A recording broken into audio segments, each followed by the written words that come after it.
ഇങ്ങനെ പായ്ക്ക് വിടാം. ഇത് ജനിച്ച് ഒരു 2-2.5 മാസമൊക്കെ ആയപ്പോഴേ ഈ ഒരു പ്ലെയിൻ മാറ്റ് വാങ്ങിക്കണമെന്നൊക്കെ കരുതിയിരുന്നെങ്കിലും പക്ഷെ നടന്നിട്ടേ ഉണ്ടായിരുന്നില്ല. ഇന്ന് മേടിക്കാം നാളെ മേടിക്കാന്നൊക്കെ ഇങ്ങനെ പറഞ്ഞ് എന്തായാലും 6 മാസം ആയിട്ടുണ്ടായിരുന്നു. ഋതുവിനെയും കൊണ്ട് എറണാകുളത്ത് പോയപ്പോൾ അവിടെ ആദിക്കുട്ടൻ്റെ പ്ലെയിൻ മാറ്റിൽ നിന്ന് കിടത്തിയപ്പോഴാണ് ഇവള് നന്നായിട്ട് നീന്തുന്ന ഞങ്ങൾ കണ്ടത് കേട്ടോ.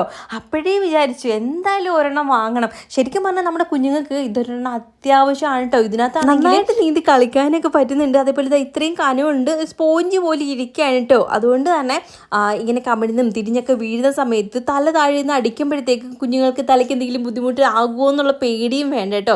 പിന്നെ ഞാൻ ആദ്യം തന്നെ ഒന്ന് തുടച്ച് വൃത്തിയാക്കിയതിന് ശേഷമാണ് മോളെ കിടത്തിയത്.